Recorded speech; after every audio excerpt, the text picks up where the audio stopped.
Have you seen that video before? The missing cat? Close. Describing a missing cat. Exactly. So we are going to describe a missing cat. Not just about describing a cat, but we will learn about descriptive text. That's interesting. In daily life, describing is done by most people in the world. We describe a person, we describe an animal, we describe a place, we describe a building, and so on, every day in our conversation. But what if we describe a person through writing or text? It must be a bit challenging, right? Because in writing, we must know how to organize sentence per sentence and also the language features we must use. Okay, chill, don't worry. We will tell you how to make a good descriptive text. If you want to make a good descriptive text, you have to know two main things that are the structure and the language features. A descriptive text consists of two parts. The first is identification part and the second is description part. Before I tell you further about each part, let's take a look at the example.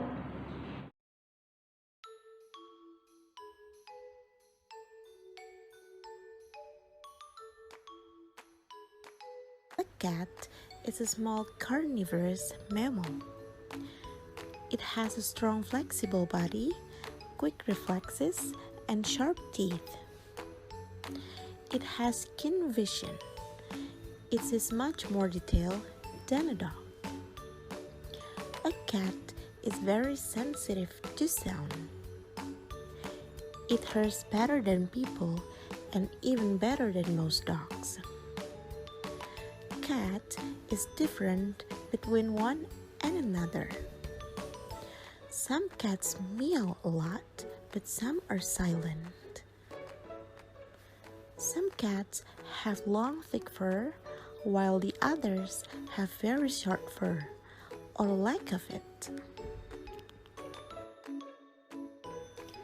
Now, let's break down the text. First thing first, you must know what the text is for. The purpose of this text is to describe a cat in general. Then, you must start introducing the topic, which is cat. In this text, the writer introduces a cat as a small carnivorous mammal. The sentence, "A cat is a small carnivorous mammal," is called identification of the text. Why? Because it introduces the topic. So, remember, identification of the text introduces the topic of who, what, or where it is. Because of the purpose, identification of the text is always placed in the beginning of the text. Next, you can write one or more than one sentences. Now, let's find out which sentences that the writer described the topic in details. In this text, the sentences, "It has a strong flexible body, quick reflexes, and sharp teeth. It has keen vision. It sees much more detail than a dog. A cat is very sensitive to sound. It hears better than people and even better than most dogs. Cat is different between one and another. Some cats meow a lot, but some are silent. Some cats have long, thick fur, while the others have very short fur or lack of it. They are the details of the topic, which is a cat. Again, the sentences are called description of the text.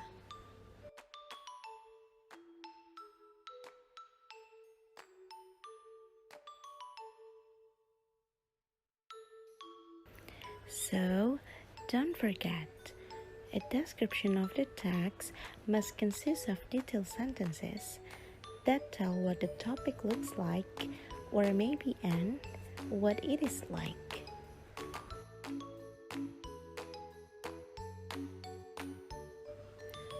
Again, the structure of the descriptive text contains the identification on how you define or introduce the topic, and description parts on how you give detailed description of the topic. So, get something after you watch the previous one? Now we are going to talk about language features of descriptive text. Descriptive texts mostly use simple present, but sometimes they can also use present continuous.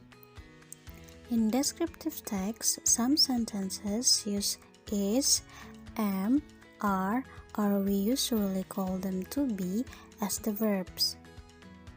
Descriptive texts also use adjectives.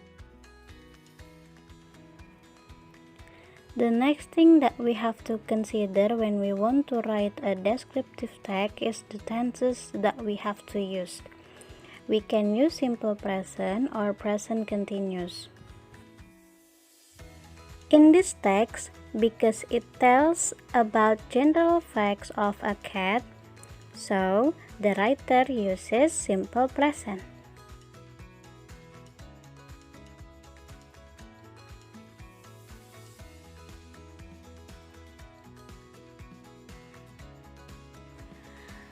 The next question is, when do we decide to use present continuous? When we want to write descriptive text. Present continuous. Now let's take a look at the example of the descriptive text that uses present continuous as the tenses. This text describes what is happening at that time.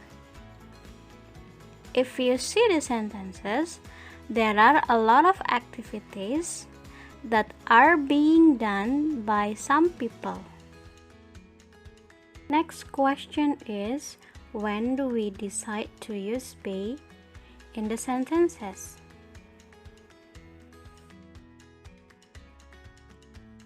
When we want to write a descriptive text, we often use be as the verbs in the sentences. But don't get wrong, not every sentence has to use to be. To be, is, am, are just used when we do not have any verbs. These sentences use be as the verbs. Why? Because in these sentences, there are no activities. The last one is adjectives. Why do we use adjectives when we want to write a descriptive text?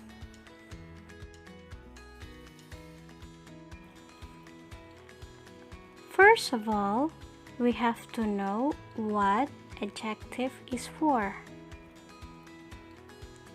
Adjectives are words that describe persons, things, animals, or places.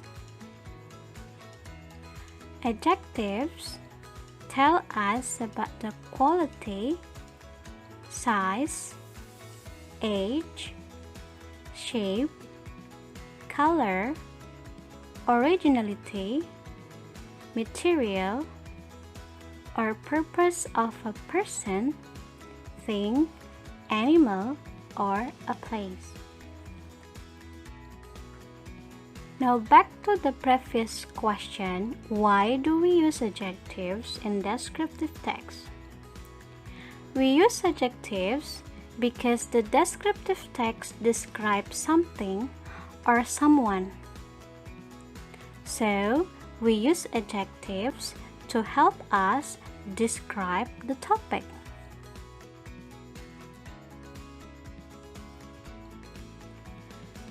Now let's take a look at the text again. Can you find adjectives in this text?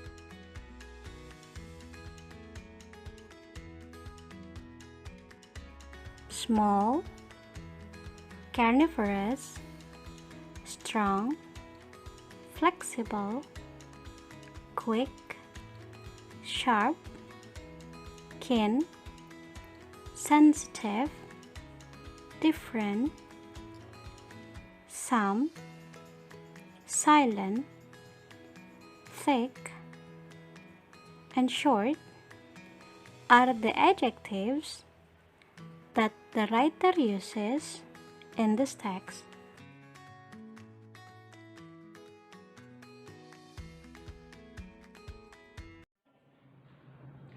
One of the problems when somebody writes is when they have to organize the sentences, so the readers can read the text very smoothly.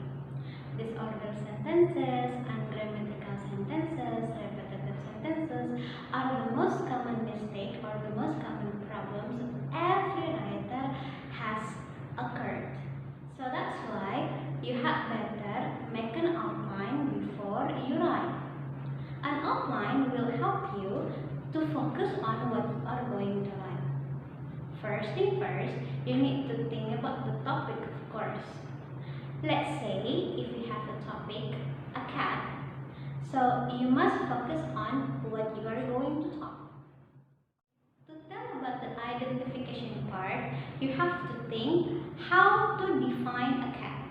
Okay, a cat is a mammal, a cat is a carnivorous, a cat is one of the pets that most people have, and so on and so forth. And after that, you can go on telling about their structure of the body. Like, for example, their head, their body, their paws, their fur, their tail, and so on. You can also write what the cat is like. Lazy, playful, fluffy. Then, so after you are making the outline, you have to order the sentences that you compile. Don't ever write something that you have already mentioned before. For example, if you have already mentioned the part of the body of the cat, and then you go on telling the characteristic of the cat, then again you have mentioned the body, so the sentence will be not read smoothly. The readers will not like your writing. That's why you have to order and organize your sentences very carefully. This is the function of the outline. Well, I think we have already shared a lot of things right now. I guess so. I really hope that every single thing we have shared is useful for you. If you really like our video, don't forget to like it and don't forget to subscribe. If you don't, just like it and just subscribe. Okay? And again, I'm Siwi from the Faculty of Teacher Training Program English Education Department of University Muhammadiyah Professor Dr. Hamka, and my friend. And I'm Miss Aya from SMPN 36 Bekasi. Wish you always healthy and